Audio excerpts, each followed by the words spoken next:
ሰላም ጤና ይስጥልን ውድ በሀገር ውስጥና በውጭ የምትገኙ ቤተሰቦቻችን የዕለቱን አበይት ዜናዎችንና ትኩስ መረጃዎችን ይዘንላችሁ ቀርበናል። አብራችሁን ቆዩ። በቅድሚያም ዋና ዋናዎቹን ጉዳይ የቀድሞ የአማራ ፋኖ ህዝባዊ ድርጅት አፋሕድ አመራር የሆነው ካፕቴን ማስረሻ ሰጤ 14 አጃቢዎችን ጨምሮ 14 ክላሽና አንድ ስናይፐር በመያዝ ወደ ሰላም ጥሪው መመለሱ ይታወሳል። ካፕቴን ማስረሻ በአዲስ አበባ በነበረው የሰላም ስምምነትም ከአማራ ክልል ፕሬዝዳንት አረጋ ከበደ ጋር በክልሉ ዘላቂ ሰላምን ማስፈን የሚያስችል ፊርማ ተፈርመዋል። ከዚህ በተጨማሪም ማስረሻ ሰጤ ጠቅላይ ሚኒስትር አብይ አህመድ ጋር መገናኘት የተገለጸ ይገኛል። ምን መከሩ? በጥንቅራችን ይዘነዋል። የኦሮሞ ፌዴራሊስት ኮንግረስ ኦፌኮ አመራር አቶ ጀዋር መሐመድ ከጠፉበት ብቅ ብለዋል። ታዋቂው ፖለቲከኛ ስለ ታዬ ደንደዓ እስርና ሌሎችም አነጋጋሪ ጉዳዮች የተናገሩትን ከጥንቅራችን ታደምጣላችሁ።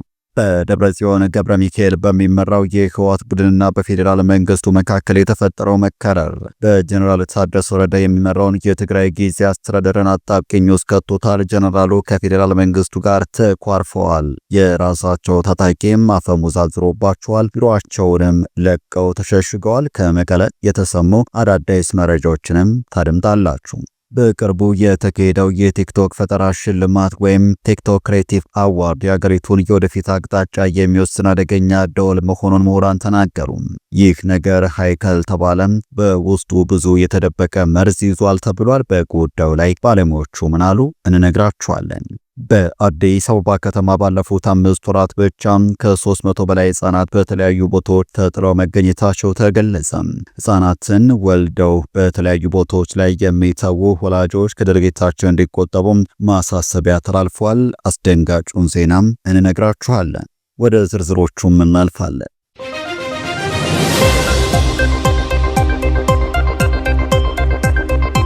የኦሮሞ ፌዴራሊስት ኮንግረስ ኦፌኮ አመራር አቶ ጀዋር መሐመድ የቀድሞ የሰላም ሚኒስቴር አቶ ታዬ ደንደዓ ላይ የተላለፈውን የ7 ዓመት ከ2 ወር እስራት ቀልድና የይስሙላ ፍርድ ሲሉ አጣጣሉ። የፌዴራሉ ከፍተኛ ፍርድ ቤት ትናንት በዋለው ችሎት አቶ ታዬን ፈቃድ የሌለው የጦር መሳሪያ ይዞ በመገኘት ጥፋተኛ በማለት የ7 ዓመት ከ2 ወራት ጽኑ እስራት መወሰኑ ይታወሳል። አቶ ጀዋር መሐመድ ውሳኔውን አስመልክተው በሰጡት ጠንካራ አስተያየት አቶ ታዬ የተከሰሱበትና የተፈረደባቸው ክላሽንኮቭ AK-47 ጠመንጃ ህገወጥ አይደለም ሲሉ ተከራክረዋል። እንደ ጀዋር ገለጻ ይህ የጦር መሳሪያ አቶ ታዬ በሚኒስቴር ዴኤታነት ስልጣን ላይ በነበሩበት ወቅት ለደህንነታቸው ሲባል በመንግስት የተሰጣቸው እንጂ በህገወጥ መንገድ የያዙት አይደለም። ፖሊስ በአቶ ታዬ ቤት አገኘሁት ያለው መሳሪያ ራሱ መንግስት ለጥበቃ የሰጠው ሆኖ ሳለ የይስሙላ ፍርድ ቤትም ይህንን እንደ ወንጀል ቆጥሮም የ7 ዓመት እስራት መወሰኑ ቀልድ ነው ሲል አቶ ጀዋር ቅሬታቸውን ገልጸዋል። ጉዳዩ ዳር አቶ ታዬ ደንደዓ ቀደም ሲል የብልጽግና ፓርቲ ከፍተኛ አመራርና የጠቅላይ ሚኒስትር አብይ አህመድ የቅርብ አጋሩ የነበሩ ቢሆንም ከመንግስት አቋም ጋር በተፈጠረ ልዩነትና በሰጡት የሰላ ትችት ምክንያት ከኃላፊነታቸው መነሳታቸውና መታሰራቸው ይታወሳል። ፍርድ ቤቱ ቀደም ሲል ከነበረባቸው ከባድ የሽብርና መንግስትን የመገልበጥ ሙከራ ክሶች ነጻ ቢላቸውም በጦር መሳሪያ ይዞታ ክሱ ጥፋተኛ ብሏቸዋል። አቶ ጀዋርና ሌሎችም የፖለቲካ ተንታኞች ግን ይህ ውሳኔ ፖለቲካዊ መልክ ያለውና ተቃውሞም ለማፈን የተደረገ ነው ሲሉ ይተቻሉ። በደብረጽዮን ገብረ ሚካኤል በሚመራው የህወሓት ቡድንና በፌዴራል መንግስቱ መካከል የተፈጠረው መካረር በጀነራል ታደሰ ወረደ የሚመራውን የትግራይ ጊዜያዊ አስተዳደርን አጣብቂኝ ውስጥ መክተቱ ምንጮች ገለጹ።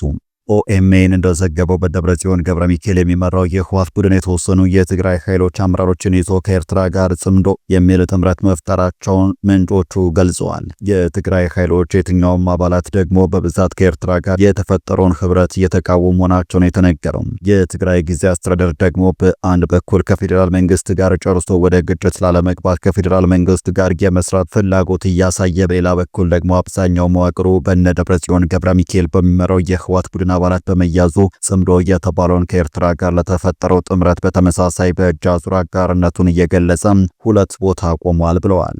ከትግራይ ጋር በተፈጠረው ሰጣ ገባ ምክንያት የፌዴራል መንግስት ለክልሎች የሚሰጠውን የድጎማ በጀት ለትግራይ እያዘገየ መሆኑን ገልጸዋል።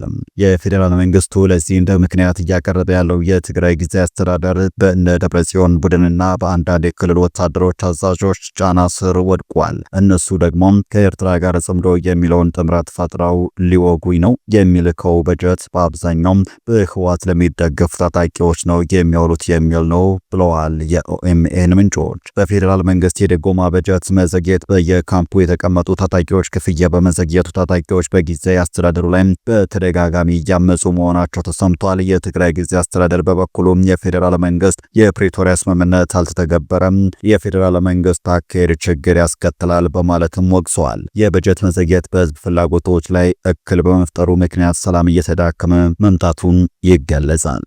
የትግራይ ጊዜያዊ አስተዳደር ፕሬዝዳንት ሌተናል ጄኔራል ታደሰ ወረደ የፌዴራል በጀት መዘግየት አስተዳደሩ ለመንግስት ሰራተኞች ክፍያ መክፈልና መሰረታዊ አገልግሎቶችን ማስቀጠል እንዳይችል እክል መፍጠሩን ገልጸው ይህም ከፕሪቶሪያ ስምምነት በኋላ ያለው የክልሉ ሰላም እንዲዳከም እያደረገ መሆኑንም ተናግረዋል። አስተዳደሩ ወደ ጦርነት ዳግም ላለመመለስ ከፍተኛ ጥረት በሚያደርግበት ወቅት የፌዴራል የበጀት ዝውውር መዘግየት የነበረውን ጫና እንዳባባሰው ተናግረዋል። ባለፉት 2 ወራት የበጀት ድጎማው ለትግራይ ክልል እንዳልተላከም የገለጹት ፕሬዝዳንቱ ይህ የበጀት መቆራረጥ የጊዜያዊ አስተዳደሩን ስራ አፈጻጸምና በሺዎች የሚቆጠሩ ደሞዝተኛ ሰራተኞችን ኑሮ እያናጋ መሆኑን አስገንዝበዋል። የትግራይ ጊዜያዊ አስተዳደር ፕሬዝዳንት የነበሩት አቶ ጌታቸው ረዳ በአስተዳደር ዘመናቸው የክልሉ ከፍተኛ በጀት በየካምፑ ለተቀመጡ ተዋጊዎች ክፍያ ይውል እንደነበረ መግለጻቸው ይታወሳል። ህወሓት ለፕሪቶሪያ ስምምነት አለመፈጸም የፌዴራል መንግስቱን ይወቅሳል።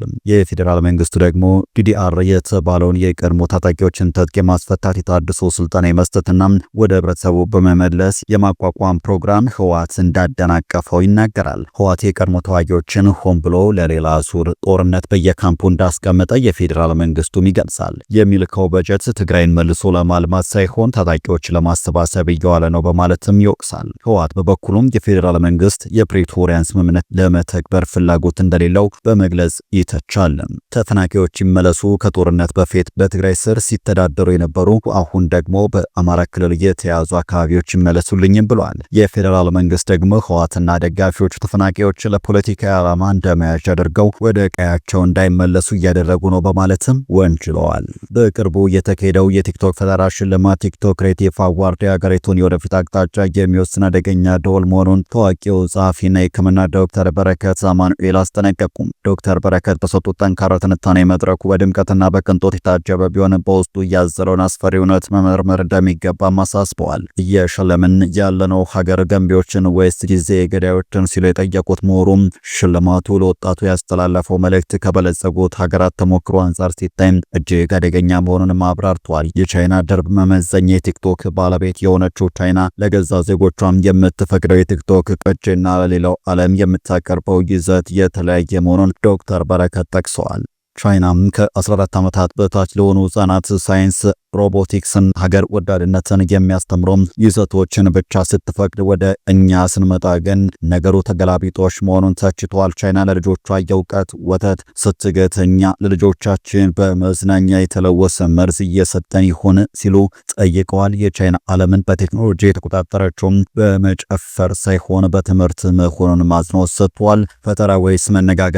ዶክተር በረከት በሽልማቱ ላይ ክሬቲቭ ወይም ፈጠራ ለሚለው ቃል የተሰጠው ትርጓሜ ስህተት መሆኑን ገልጸዋል። ፈጠራ ማለት የህዝብን ችግር የሚፈታና አዲስ እሴት የሚጨምር እንጂ ስልክ አገላብጦ በመቅረጽ የላይክ ብዛት ማግኘት አይደለም ብለዋል። ባደጉት ሀገራት ሽልማት ለይዘት ጥራት ሲሰጥ፣ እኛ ጋር ግን ሳይንስና ትምህርትን የሚያስተላልፉ ቻናሎች ተገፍተው ቀላል መዝናኛዎች የክብረ ዙፋን ላይ መቀመጣቸውን በምሬት ተናግረዋል። የስራ ባህል መሸርሸርና የባህል ወረራ ይህ ሽልማት ለወጣቱ ተምሮ ዲግሪ መያዝና ለሀገር የሚጠቅም ስራ መስራት አይጠበቅብኝም፣ በመጨፈር አቋራጭ መንገድ አለ የሚል መርዛማ መልእክት እንደሚያስተላልፍ ምሁሩ አስጠንቅቀዋል። ሀገርን የሚገነቡት በላባቸው የሚያድሩ ሙያተኞች እንጂ ካሜራ ፊት የሚሽሞነሞኑ አይደሉም ብለዋል። በተጨማሪ በሽልማቱ ላይ የታየው የአለባበስ ሁኔታ የኢትዮጵያውያን ወጣት የማይወክልና የምዕራባውያን ሬድ ካርፔት የቅንጦት ባህል የኮረጀ የባህል ወረራ መሆኑን ዶክተር በረከት አማኑኤል አክለው ተናግረዋል። በአዲስ አበባ ከተማ ባለፉት በ5 ወራት ውስጥ ከ300 በላይ ህጻናት በተለያዩ ጎዳናዎች ተጥለው መገኘታቸው ተገለጸ። ህጻናትን ወልደው በተለያዩ ቦታዎች ላይ የሚተው ወላጅ ከድርጊታቸው እንዲቆጠቡ ማሳሰቢያም ተላልፏል። በአዲስ አበባ ከተማ ባለፉት 5 ወራት ውስጥ ብቻ እድሜያቸው ከ8 ዓመት በታች የሆኑ ከ300 በላይ ህጻናት በወላጆቻቸው የተለያየ ቦታዎች ላይ ተጥተው መገኘታቸውን የከተማ አስተዳደሩ ሴቶችና ህጻናት ማህበራዊ ጉዳይ ቢሮ ለአዲስ ሪፖርተር ተናግረዋል። ቢሮው የተለያዩ አካባቢ አካባቢዎች ላይ ህጻናትን ወልደው የሚተው ወላጆች ከድርጊታቸው እንዲቆጠቡ ማሳሰቢያ አስተላልፏል። በወላጆቻቸው ተጥለው የተገኙት ህጻናትም በክበበዛ የህጻናት መንከባከቢያ ማዕከል ውስጥ እንዲገቡ ማድረጉን አስታውቋል። በቢሮም የህጻናት ደህንነት መብት ማስጠበቅ ዳይሬክተር አቶ አንዱዓለም ታፈሰ ለአዲስ ሪፖርተር እንደተናገሩት ህጻናትን በተለያየ ቦታ በመተውና ወላጅ አጥ ሆነው እንዲያድጉ ማድረግ በሀገር ላይ ሁለንተናዊ ተጽዕኖ እያሳደረ ይገኛል ብለዋል። ከቅርብ ጊዜያት ወዲህ መሰል ችግሮች በመዲናዋ እየተስፋፉ መምጣታቸውን አንስተው ከ300 በላይ ህጻናት በተጨማሪ በቅርቡ 150 ህጻናት ከተለያዩ አካባቢዎች ተገኝተው ወደ ማዕከሉ መቀላቀላቸውንም ተናግረዋል። ወላጆች ህጻናትን በተለያዩ ቦታዎች ለመተዋቸው ዋነኛ ምክንያት ደህንነት መሆኑን የገለጹ ዳይሬክተሩ መሰል ድርጊቶችን መፈጸም ከሃይማኖትና ባህል ጋር የሚጣረስ እንዲሁም ፍጹም ከኢትዮጵያዊነት ያፈነገጠ በመሆኑ ወላጆች ከዚህ ድርጊታቸው እንዲቆጠቡ አሳስበዋል። በዚህ ማዕከል ውስጥ ህጻናትን በመንከባከብ በመጠበቅ እና በማስተማር ደረጃ በመንግስት በኩል በርካታ ስራዎች እየተሰሩ ስለመሆኑም ጠቁመዋል። ኃላፊው አያይዘውም የችግሩን ማስፋፋት ግንዛቤ ውስጥ በማስገባት በ3 ዓመታት ውስጥ ተጨማሪ 1000 የህፃናት ማቆያ ማዕከላት እንደሚገነቡ ለአዲስ ሪፖርተር ተናግረዋል። የቀድሞ የአማራ ፋኖ ህዝባዊ ድርጅት አፋሕድ አመራር የሆነው ካፕቴን ማስረሻ ሰጤ 14 አጃቢዎቹን ጨምሮ 14 ክላሽና 1 ስናይፐር በመያዝ ወደ ሰላም ጥሪው መመለሱ ይታወሳል። ካፕቴን ማስረሻ በአዲስ አበባ በነበረው የሰላም ስምምነት ከአማራ ክልል ፕሬዝዳንት አረጋ ከበደ ጋር በክልሉ ዘላቂ ሰላምን ማስፈን የሚያስችል ፊርማ ተፈርሟል። ከዚህም በተጨማሪ ማስረሻ ሰጤ የጠቅላይ ሚኒስትር አብይ አህመድ ጋር መገናኘታቸው እየተነገረ ይገኛል። ይህንን መረጃ ጎጃም ኮሚኒኬሽን የተሰኘ የፌስቡክ ገጽ ከፎቶ ጋር አያይዞ ይፋ አድርጓል። ገጹ በመልእክቱም ጠቅላይ ሚኒስትር አብይ አህመድ እንኳን ደህና መጣ ያሉ ሲሆን ከዚህ በኋላ ባለው ሌሎች ቀሪ የተሳሳተ መንገድ የመረጡ ወንድሞችን ወደ መስመር ለመመለስ አብረን እንሰራለን፣ አንተንም ጨምሮ ሌሎችም የበደሉ ያጠፉትን ለመካስ ደግሞ የሕግ የበላይነትን ለማረጋገጥ በትብብር እንሰራለን ሲሉ ንግግር አድርገዋል ብለዋል። ክልሉ ከሰላም ስምምነት እርጋታ በኋላ ታጣቂዎች የሰሩት ወንጀል ካለ የክልሉ አመራርም የሰሩት ወንጀል ካለ ከሰላሙ በተጨማሪ ተጠያቂነት እንደሚያሰፍን ተነግሯል። ነገር ግን ከዚህ ጋር በተገናኘ ብዙዎች ይህንን ዜናም በኤአይ የተቀናበረ እንጂ ጠቅላይ ሚኒስትሩና ማስረሻ ሰጤ በአካል አልተገናኙም እያሉ ይገኛሉ። ኢትዮጵያ በ100 ቢሊዮን ብር ምርመራ ምክንያት የሁለት የስፖርት ውርርድ ኩባንያዎችን ፈቃድ አገደች። የኢትዮጵያ ብሔራዊ ሎተሪ አገልግሎት በብሔራዊ መረጃና ደህንነት ምርመራ ላይ በሚገኘው ከፍተኛ ምዝበራ ከቀረጥ ነጻ ማጭበርበርና ህገወጥ የገንዘብ ዝውውር እቅዶች ጋር በተያያዘ የሁለት ስፖርት ውርርድ ኩባንያዎችን ፈቃድ አግዷል። የኢትዮጵያ ብሔራዊ ሎተሪ አገልግሎት በወጣው መግለጫ እግዱን እየጣለው ከብሔራዊ መረጃና ደህንነት አገልግሎት ባገኘው መረጃ መሰረት መሆኑን ተናግሯል። እግዱ አግባብ ባለው አዋጅ መሰረት መፈጸሙን የገለጸው የሎተሪ አገልግሎቱ የስፖርት ውድድር ፈቃድ መመሪያ አንቀጾችን ጨምሮ ፈቃዱ የህዝብ ሰላምና የብሔራዊ ደህንነትን የሚያናገው ማጭበርበርን በሚያካትት የወንጀል ድርጊት ላይ እንዲውል ከተደረገ ባለስልጣናት ፈቃዱን የመሻር ወይም የማገድ ስልጣን እንዳላቸው አመልክተዋል።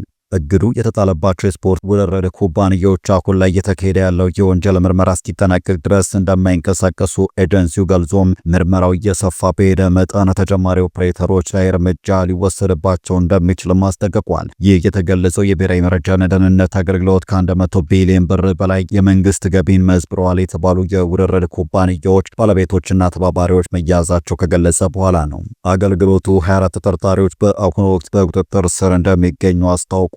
እንደ አገልግሎቱ መረጃ ከሆነ መርማሪዎች በታክስ ማጭበርበር ፈቃድ ሳይኖራቸው መስራት እንዲሁም ህገወጥ የኦንላይን ውርርድ ለማመቻቸት ዓለም አቀፍ መድረኮችን መጠቀምን ጨምሮ በዘርፉ ሰፊ የስራ ጥሰት ማግኘታቸውም ተጠቁሟል። በተጨማሪም በርካታ ፈቃድ ያላቸው ድርጅቶች የተመዘገቡበትን ቢሮ እንደለቀቁና ትክክለኛ ቦታቸውን እንደደበቁ ተመላክቷል። በህገወጥ መንገድ የተዘዋወረው ገንዘብ ሽብርተኝነትና ታጣቂ ቡድኖችን ለመደገፍ እንዲሁም የኮንትሮባንድ መረቦችን ለመርዳት ታስቦ ነበር ተብሏል። የተከበራችሁ የገበታ ሚዲያ ቤተሰቦች ለዛሬ ያዘጋጀነው ጥንቅር የተከታተላችሁትን ይመስል ነበረ። በዚሁ አበቃን። ሰላም።